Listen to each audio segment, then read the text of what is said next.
Gov transit calculation বিধি সরকারি কর্মচারীর বদলিতে ট্রানজিট বা বদলিজনিত সময় কতদিন পাওয়া যায়, অর্থাৎ বদলির পর যোগদানকাল কতদিন হয়। চলুন এই বিষয়ে আমরা বিস্তারিত জেনে নেই।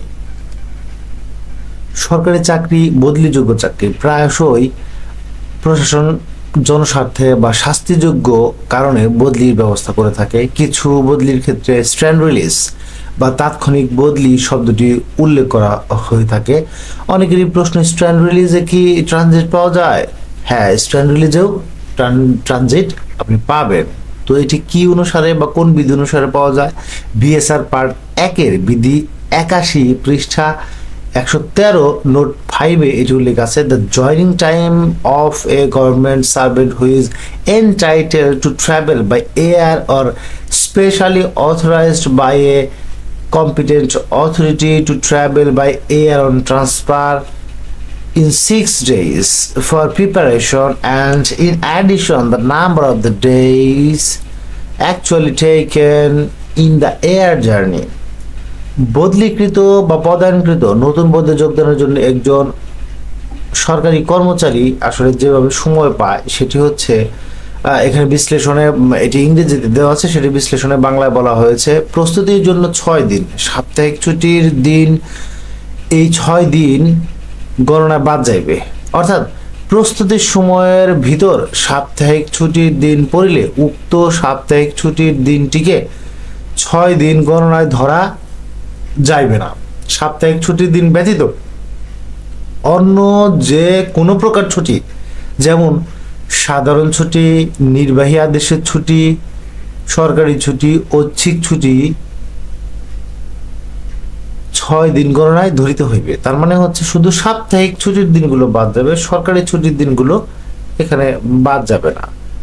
তো রেলপথে 250 কিলোমিটার বা সমুদ্রপথে স্টিমারে 200 মাইল, নদীপথ স্টিমারে 80 মাইল বা অন্য যে কোনো মাধ্যমে 15 মাইল ভ্রমণের জন্য 1 দিন, ইহার যে কোনো অংশ বিশেষের জন্য 1 দিন প্রাপ্য। তবে ভ্রমণের প্রারম্ভে বা শেষে উভয় ক্ষেত্রে সড়ক পথে অনধিক 5 মাইল ভ্রমণ করিলে উক্ত দূরত্ব যোগদানকাল গণনায় ধরা হইবে না।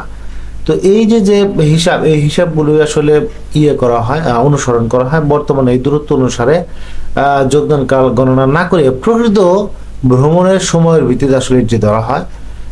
যেমন আকাশপথে ভ্রমণের ক্ষেত্রে প্রস্তুতির জন্য 6 দিন শুক্রবার বাদে, এবং ভ্রমণে ব্যয়িত প্রকৃত সময় যোগদানকাল হিসেবে প্রাপ্য।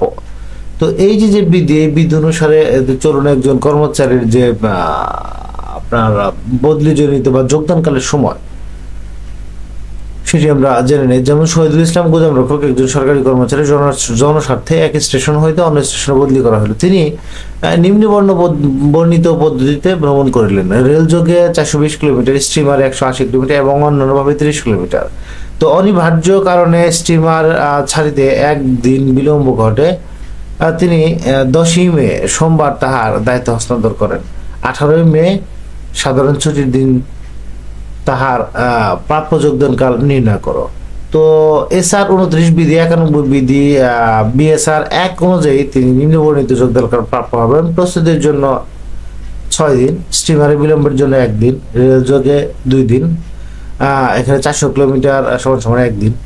তো 800 কিলোমিটার যদি হয়, 420 কিলোমিটারের উপরে হওয়ার কারণে 2 দিন পাইলেও সে স্টিমারে ভ্রমণের জন্য এখানে 2 দিন, 128 কিলোমিটারের জন্য এক দিন, যেহেতু 128 কিলোমিটারের বেশি তাই সে 2 দিন পেল।